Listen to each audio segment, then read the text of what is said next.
എവിടെയായിരുന്നു ഇന്നലെ രാത്രി മുഴുവൻ? ഇന്നലെ രാത്രി പാതി ചത്തൊരു ശവത്തിനെ നാട്ടുകാരെല്ലാം കൂടെ എന്നെ മടിയോട്ട് വെച്ച് തന്നില്ലേ?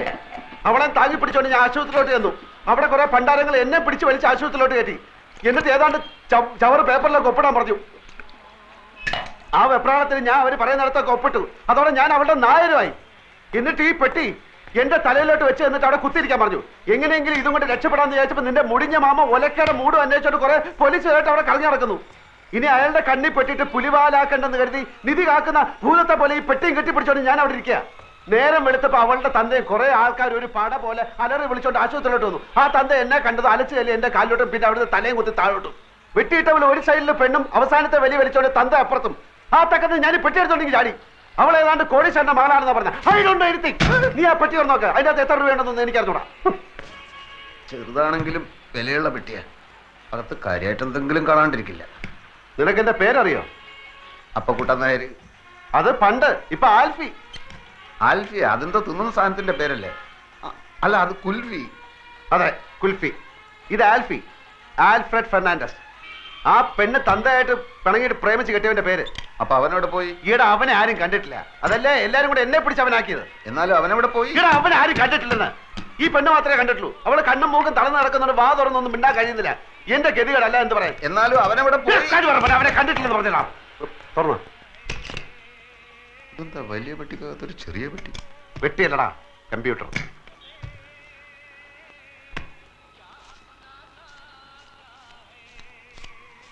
എത്രയുണ്ട്? 1100 പിന്നെ 20. അത്രേ ഉള്ളൂ? നിന്റെ അത്യാർത്ഥി കണ്ടപ്പോ ഞാൻ വിചാരിച്ചു അത്രയെങ്കിലും ഉണ്ടല്ലോ. അപ്പോ ചേട്ടനാ ഇരിക്കണം ഇരിക്കണം. ഇനി താൻ അങ്ങനെ എന്നെ ഇരുത്താൻ നോക്കണ്ട. 2-3 മാസം വാടക കുടിശ്ശികയുണ്ട്. അല്ലേ? ഇനി അവധിയില്ല. ഇപ്പൊ ഇറങ്ങണം. ഇത് കണ്ട 2 മാസം വാടകയുണ്ട്. ഇത് അങ്ങോട്ട് കൊണ്ട് തരാതിരിക്കായിരുന്നു. അടുത്ത ഞാൻ 2-3 ദിവസം കൊണ്ട് തരാം. ഞാൻ 3-4 ദിവസം വീട്ടിൽ കൊണ്ടുതരാം. 2 ദിവസം കഴിഞ്ഞ് 2-3 ദിവസം വീട്ടിൽ കൊണ്ടുതരാം. ആ ശരി. വാടാ. അത് പോയി. ദേ ചെക്കും ബാങ്കിന്റെ ബുക്കും. എവിടെ?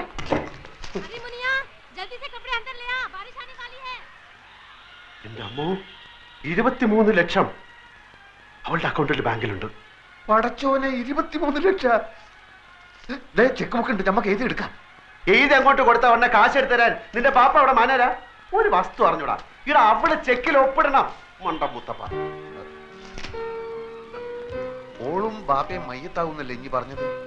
രണ്ടിന്റെ കിടപ്പ് വേണ്ടിട്ട് കാറ്റ് പോണ ലക്ഷണമാണ്. അങ്ങനെ കാറ്റ് പോയാ പിന്നെ 23 ലക്ഷം ആർക്കാ? ആ ഓളെ പുയ്യാപ്പിളക്ക് എന്ന് വെച്ചാ നിനക്ക്. അപ്പൊ ഒറിജിനൽ ആൽഫി വരും, ലക്ഷവും കിട്ടൂല, ആൾമാറാട്ടത്തിന്റെ പേരിൽ കേസാവും. ഞാനില്ല. ഞാൻ സത്യം തുറന്നു പറയാൻ പോവാ. അങ്ങനെ തുറന്ന് പറയാൻ വരട്ടെ. നമുക്ക് ആശുപത്രി പോയിട്ട് നന്നായിട്ട് എല്ലാ കാര്യങ്ങളും ഒന്ന് വിസ്തരിച്ച് മനസ്സിലാക്കാം. എന്നിട്ട് മതി സത്യം തുറന്നു പറയാൻ. ഞാൻ സത്യം തുറന്നു പറയാൻ പോവാ. മോഷണം, ജയില്, തൂക്കുമരം, ഇതൊക്കെയാണ് ഇപ്പൊ നമ്മുടെ മുമ്പിൽ തെളിഞ്ഞു നിൽക്കുന്ന വഴികൾ.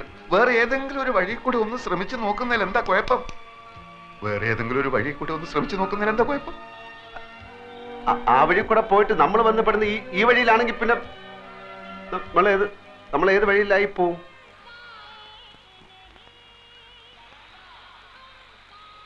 പോയി നോക്കണോ?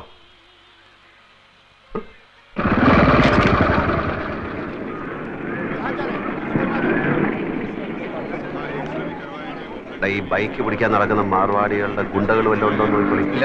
കാലത്ത് നീ വരുന്നതിന് കുറച്ചു മുമ്പ് നിന്നെ അന്വേഷിച്ച അവന്മാർ മുറിയിൽ വന്നിരുന്നു. ഞാൻ പറഞ്ഞു നീ ഇപ്പൊ അവിടെയല്ലേ താമസം. നീ എന്താ പറയാത്ത? നീ എന്താ ചോദിക്കാൻ? കണ്ട കോളിന് കുറെ കാലം കിടക്കണ്ടതാ. ആരെയും വെറുപ്പിക്കണ്ട.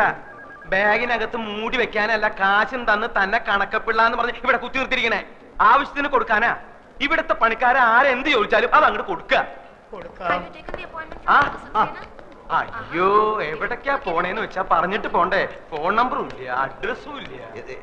എന്താ കാര്യം? വർമ്മ സാറ് ബോധം വന്നപ്പോ മുതൽ നിലവിളിക്കുക. ഞാനിപ്പോ അതിനെന്ത് ചെയ്യണം? ഒരച്ഛന്റെ വിഷമം മനസ്സിലാക്കണം. പറയുന്നത് കേൾക്കല്ലാതെ മറിച്ചൊന്നും പറഞ്ഞ് അങ്ങേരെ വിഷമിപ്പിക്കരുത്. ഞാൻ മോന് പുണ്യം കിട്ടും. വാ വാ.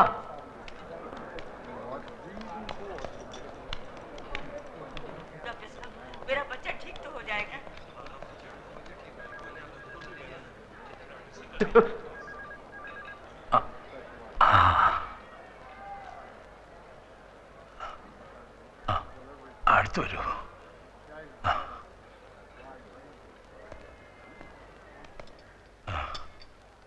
കണ്ണേ പൊന്നേന്ന് പറഞ്ഞു വളർത്തിയ കുഞ്ഞാണ്. ഇപ്പൊ കിടക്കണ കിടപ്പ് കണ്ടില്ലേ? ഡോക്ടർ പറഞ്ഞു നീ വേണം അവളെ രക്ഷിക്കാനെന്ന്. എന്റെ മോളെ കൈവിടരുത്. ഒന്ന് പറയൂ ഇരവി, എന്നോട് മാപ്പാക്കണമെന്ന് പറയൂ. പിണക്കവും പരിഭവവും ഒന്നും ഇല്ലാന്ന് എന്നോട് പറഞ്ഞു കഴിഞ്ഞു.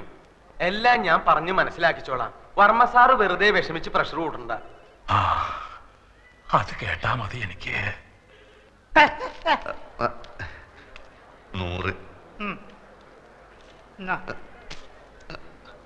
100 എടോ ഇത് ആദ്യം പറഞ്ഞോളൂ 200 100 100 100 100 200 300 എത്ര വേണമെങ്കിലും തരാം. ഇല്ലേ അവിടെ ചെന്ന് കിട്ടിയില്ല എന്ന് കംപ്ലൈന്റ് പറഞ്ഞു. നന്ദി വേണടാ, നന്ദി. എനിക്ക് ചില കാര്യങ്ങൾ അറിയാനുണ്ടായിരുന്നു. എന്ത് കാര്യം?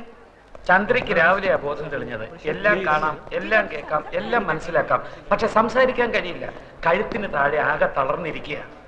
ഒരു സ്ട്രേഞ്ച് കേസായിട്ടാണ് എനിക്ക് തോന്നുന്നത്. പക്ഷെ പ്രതീക്ഷയ്ക്ക് വകയുണ്ട്. രോഗിയുടെ മനക്കരുത്താണ് ഇവിടെ പ്രധാനം. ഒരു മിറക്കിൾ സംഭവിച്ചാൽ നാളെ തന്നെ എഴുന്നേറ്റ് നടന്നു എന്ന് വരാം, ചിലപ്പോ 4 വർഷമായി എന്നും വരാം. എല്ലാം തന്റെ കയ്യിലാണ്. ജീവിക്കണമെന്ന മോഹം എത്രയും കൂടുന്നോ അത്രയും പെട്ടെന്ന് ചന്ദ്രിക സുഖം പ്രാപിക്കും. ആ മോഹം ഉണ്ടാക്കേണ്ടത് നിങ്ങളാണ്. നിങ്ങളാണ് എല്ലാവരുടെയും ഒരേ ഒരു പ്രതീക്ഷ. How is she? എല്ലാം നോർമൽ. അപ്പുകൂടെ നമ്മളെല്ലാം അന്വേഷിച്ച് തേയില കച്ചവടവും തുണി കച്ചവടവും മില്ലും ഫാക്ടറിയും ഒക്കെ ആയിട്ട് പണം ചാക്ക് കണക്കിന് കയ്യിൽ വെച്ചിരിക്കുന്ന ആൾക്കാരാ. ആ പെണ്ണിനെ പറ്റി കാര്യമായിട്ട് ആർക്കും ഒന്നും അറിഞ്ഞൂടാ. ആൽഫി എന്നുള്ളൊരു പേരല്ലാതെ അവന്റെ ഉമ്മയാര് ബാപ്പയാര് കറുപ്പോ വെളുപ്പോ വീടേത് കൂടേത് ഒന്നും ഒരുത്തനും അറിഞ്ഞൂടാ. 14-ാം തീയതി രജിസ്റ്റർ കച്ചേരിയിൽ ഓൻ ഇവിടെ നിൽക്കാതെ വെച്ചിട്ടുണ്ട്. നമ്മൾ ഇവിടെ ചുറ്റിപ്പറ്റി നിന്നിട്ട് എങ്ങനെയെങ്കിലും ഓളെ ഒപ്പം എങ്ങനെയാന്ന് കണ്ടുപിടിച്ചാൽ മതി. 23 ലക്ഷം നമ്മളെ കീശ കിടക്കും മോനെ. ഓക്ക് വായി തുറക്കാൻ പറ്റാത്തിടത്തോളം കാലം ഒപ്പം അതല്ല നോക്ക് പറയാൻ പറ്റൂലല്ലോ. അതോടെ നമ്മളെല്ലാ കഷ്ടകാലവും തീരും മോനെ. പിന്നെ ആ കുള്ളം തടിയനില്ലേ, കഷണ്ടി ചെവി പൂടാ, അയാള് വെറും ഡ്രൈവർ അല്ല. വർമ്മ കഴിഞ്ഞാ പിന്നെ ആ വീട്ടിലെ ഏറ്റവും കൂടുതൽ മടുപ്പ് അയാൾക്കാ. അയാളെ കയ്യിലെടുത്ത ഓളെ ഒപ്പി നമുക്ക് കണ്ടുപിടിക്കാം.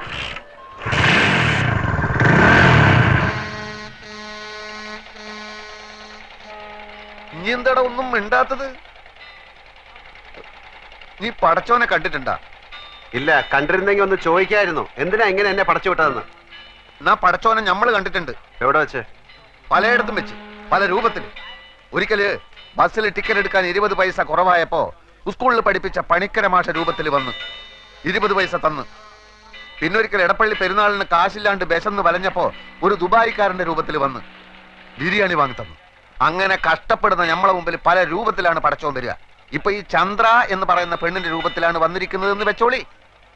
ഞമ്മള് പാതി പടച്ചോൻ പാതി എന്നാ. പടച്ചോന്റെ പാതി പടച്ചോൻ ചെയ്തു, ഞമ്മളെ പാതി ഞമ്മള് ചെയ്യണം. നീ ചെകുത്താനെ കണ്ടിട്ടുണ്ടാ? ഉണ്ടല്ലോ ഞമ്മളെ മാമ. അതൊക്കെ കുഞ്ഞ് ചെകുത്താൻ. വലിയ മലയിടത്തിലെ ഉള്ളതുണ്ട്. അതായിട്ടായിരിക്കും ചിലപ്പോ ഒറിജിനൽ ആൽഫി വരുന്നത്. അപ്പൊ പടച്ചോനും കാണൂല, ആരും കാണൂല. ഞാൻ ഒറ്റയ്ക്ക് കൈയും കാലും ഇട്ട് അടിക്കേണ്ടി വരും. ഓരോ പുലിവാലും കൊണ്ടുവന്നിരിക്കുന്നു. ഒരു കാര്യം ഇനി മറക്കല്ലേ, ആകെ മുങ്ങി നിക്ക നമ്മള്. നൂറെ, എനിക്ക് ആ പെങ്കൊച്ചിന്റെ കിടപ്പ് കണ്ടിട്ട് തട്ടിപ്പ് കാണിക്കാൻ തോന്നുന്നില്ല. ഓ, അതാണ് എനിക്ക് വിഷമം. നാട്ടിൽ കിടന്ന് കഷ്ടപ്പെടുന്ന നിന്റെ അച്ഛനെയും പെങ്ങളെ ആലോചിച്ചിട്ട് എനിക്ക് വിഷമമില്ല. എപ്പോഴോ കുറെ ഐസ് മുട്ടായി വാങ്ങിച്ചു തന്നൊന്നും പറഞ്ഞിട്ട് അതിന്റെ നന്ദി കാണിക്കാൻ വേണ്ടി നിന്റെ പിന്നാലെ ഇറങ്ങി തിരിച്ച എന്റെ ഇപ്പോഴത്തെ സ്ഥിതി ആലോചിച്ചിട്ട് എനിക്ക് വിഷമമില്ല. എങ്ങാണ്ടെന്നോ വന്ന ഒരു പൂത്ത കാശുകാരി പെണ്ണിന്റെ കിടപ്പ് കണ്ടപ്പോ നിന്റെ ചങ്ക് നൊന്തുവല്ലേ. നമ്മളെ പെണ്ണിനെയും മാമാനെയും പറ്റിച്ചപ്പോ ഇല്ലാതിരുന്ന നിന്റെ ഈ വിഷമം ഇപ്പൊ നമ്മളെ കാണിക്കാനുള്ളതല്ലേ. 23 ലക്ഷം ഒറ്റക്കടിച്ച് മുങ്ങാനുള്ള പരിപാടിയാണെങ്കിൽ അത് പറഞ്ഞാൽ മതി. എനിക്കിന്റെ കാശ് വേണ്ട. നീ വലിയ പണക്കാരനാവുമ്പോ മാമേന്റെ പൈസ കൊടുത്തില്ലെങ്കിൽ ആ പാവം മൈമുനേന്റെ 3000 രൂപയെങ്കിലും കൊടുത്തേക്കണം. എനിക്ക് അവളെ കിട്ടിയിട്ടില്ലെങ്കിൽ സാരമില്ല. ആ പാവത്തിനെ പറ്റിച്ചാൽ നീ ഒരു കാലത്തും കുടം പിടിക്കില്ല. ഞാനും നീയായിട്ട് ഇനി ഒരു ബന്ധവുമില്ല.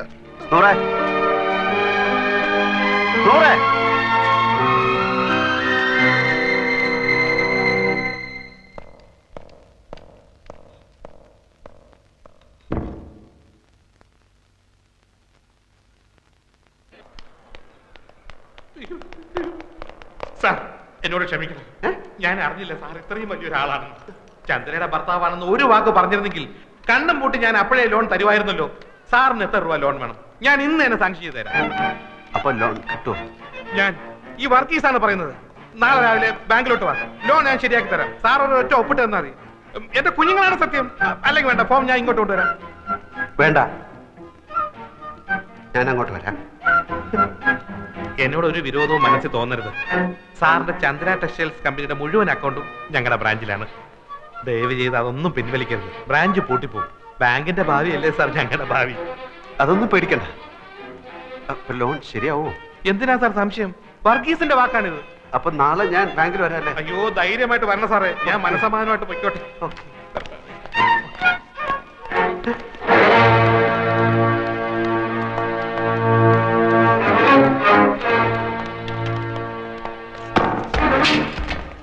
എന്ത് പറ്റിയടാ?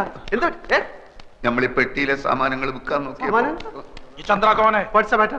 कौन है Chandra? Chandra, she's my wife. ये बैग तुम्हारा है? It's my bag. It's my bag. देखिए, इसको हमने इस बैग के साथ एक अजीब हालत में पकड़ा है और इस पर जो टैग लगा है वो हॉस्पिटल का है। It's my bag and he's my servant and he's bringing this bag. But he looks like a thief. Not only his face but his father's face is also looks like a thief. Thank you very much, sir. Oh, I see. Thank you very much. Thank you for the bag. चलो चलते हैं. ഒറ്റ മുക്കാല് കയ്യില്ലാത്തതുകൊണ്ട് കിട്ടുന്ന ആട്ടെ എന്ന് വെച്ചിട്ട് ഞാൻ പടച്ചോനെ കണ്ടു. ഏത് പഠിച്ചോ? എടാ, ഞാൻ കുറച്ചു മുമ്പ് പടച്ചോനെ കണ്ടു ബാങ്ക് മാനേജർ രൂപത്തില്. ബാങ്കിൽ ചെന്ന് ഒപ്പിട്ട എത്ര ലക്ഷം രൂപ ആണെങ്കിലും കിട്ടും. 4 ലക്ഷം ഒന്നും അല്ല. നേരാണോ നീ താങ്ക് യു. അയാൾ വിചാരിച്ചിരിക്കുന്നത് ഞാൻ പെണ്ണിന്റെ ഭർത്താവാണെന്ന്. അതുകൊണ്ട് ഈ ലോൺ കൈ കിട്ടുന്നിടം വരെ ഞാൻ ഈ കളി തുടരാൻ പോവാണ് മോനെ.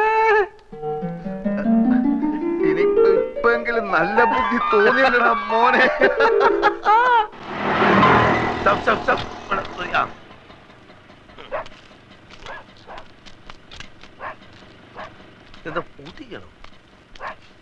ഇവിടെ ആരും ഇല്ലേ?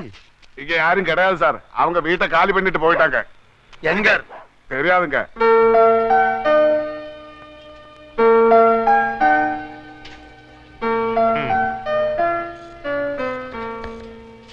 ഈ കാശ് കൈ കിട്ടാൻ എത്ര നാളാവും? ബാങ്കിന്റെ കുറച്ച് ഫോർമാലിറ്റീസ് ഒക്കെ ഉണ്ട്. ഹെഡ് ക്വാർട്ടേഴ്സിൽ നിന്ന് ഓക്കെ വരണം.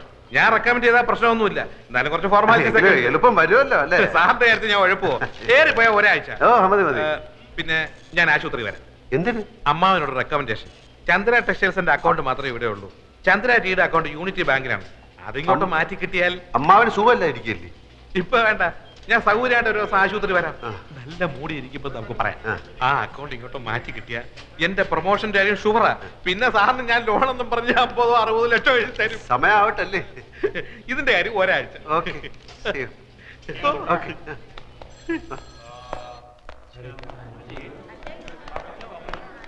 ഞാൻ കാത്തു നിൽക്കുകയായിരുന്നു. വർമ്മ സാർ ഉഷാറായി. ഡോക്ടർ ചെക്ക് ചെയ്തിട്ട് ആളിപ്പോ ഇരുമ്പ് പോലെ ഉണ്ടെന്ന്. അത് നന്നായി. മൂപ്പർക്ക് വിഷമാവുമെങ്കിലും ഇനിയിപ്പോ ഉള്ള സത്യം പറയാൻ മടിക്കണ്ട. നമുക്ക് ഇപ്പൊ തന്നെ പറയാം അല്ലേ? എന്ത്? താൻ ആൽഫിയല്ല, അപ്പുകുട്ടനാണ് ചന്ദ്രകുഞ്ഞിന്റെ ഭർത്താവല്ലാന്ന്. എനിക്ക് വയ്യ. അതെന്താ? എനിക്ക് വയ്യേ. അതെന്താന്നാ ഞാൻ എനിക്ക് വയ്യ. അത് തന്നെ. അപ്പൊ എന്താടാ നിന്റെ ഉദ്ദേശം? ഉദ്ദേശം പിന്നെ പറയാം. ഞാനാണ് ആൽഫി, ചന്ദ്രയുടെ ഭർത്താവ്. അത്രയും മനസ്സിലായോ? 14-ാം തീയതി ഞങ്ങൾ രജിസ്റ്റർ കച്ചേരിയിൽ വെച്ച് കല്യാണം കഴിച്ചു. തൽക്കാലം ഇതൊന്നും മാറ്റി പറയാൻ സൗകര്യമില്ല. അത് തന്നെ.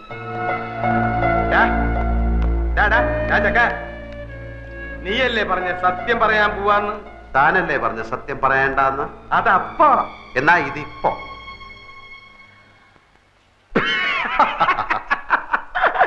നിന്റെ ഓരോ കളികളെ. വാ നമുക്ക് പോയി പറയാം. താൻ എന്താ കിടക്കുന്നത്? അപ്പൊ നീ പറയില്ല അല്ലേ? ഇല്ല. വേണ്ടടാ, നീ പറയണ്ട. നീ ആൽഫിയല്ല, കൂൽഫിയല്ല, ഒരു തേങ്ങയല്ല, അപ്പുകുട്ടൻ എന്ന് പറഞ്ഞൊരു ഫ്രോഡാണെന്ന് ഞാനിപ്പോ പോയി പറയും. കോട്ടശ്ശേരി തറവാട്ടിലെ ഉപ്പും ചോറും തിന്ന് വളർന്നവനായി ഞാൻ. നിന്നെ പോലൊരു പെരട്ട നാറിയെ അവിടെ കയറി നിരങ്ങാൻ ഞാൻ സമ്മതിക്കില്ലടാ. നീ എന്താ കളിക്കുക? ഞാൻ കാണിച്ചു തരാം. ചവിട്ടി കൂട്ടി ഞാൻ പമ്മി. താൻ പറയോ? പറയ മാത്രല്ല, ആൾമാറാട്ടത്തിന് നിന്നെ കൊണ്ട് കമ്പി ഇടിക്കണം. എങ്കിൽ നമുക്ക് ഒരുമിച്ച് എണ്ണാം. പോട ചെക്ക, നീ എന്താ എന്നെ വരട്ടുക? ഏയ്, അങ്ങനൊന്നുമില്ല. താനല്ലേ പറഞ്ഞത് കോണ്ടസ കാറും കൊണ്ടുവന്നപ്പോ എന്നെ കണ്ടു, ചന്ദ്ര പരിചയപ്പെടുത്തി, ബിയർ അടിച്ചു. താൻ എന്റെ ബന്ധുക്കളെ എവിടെ വെച്ചാ കണ്ടത്? ഡെറാഡൂണിൽ വെച്ചല്ലേ? ഇതൊന്നും ഞാനല്ലല്ലോ, താനല്ലേ അവരോട് പറഞ്ഞത്. എന്നെ ഈ വേഷം കെട്ടിച്ചതും ചന്ദ്രയുടെ ഭർത്താവായിട്ട് അഭിനയിക്കാനും പറഞ്ഞത് താന്. അതിന് താൻ ദിവസവും എനിക്ക് 500 രൂപ കൂലിയായിട്ട് തരുന്നുണ്ട്. കണക്കപ്പിള്ള കുറുപ്പ് സാക്ഷി.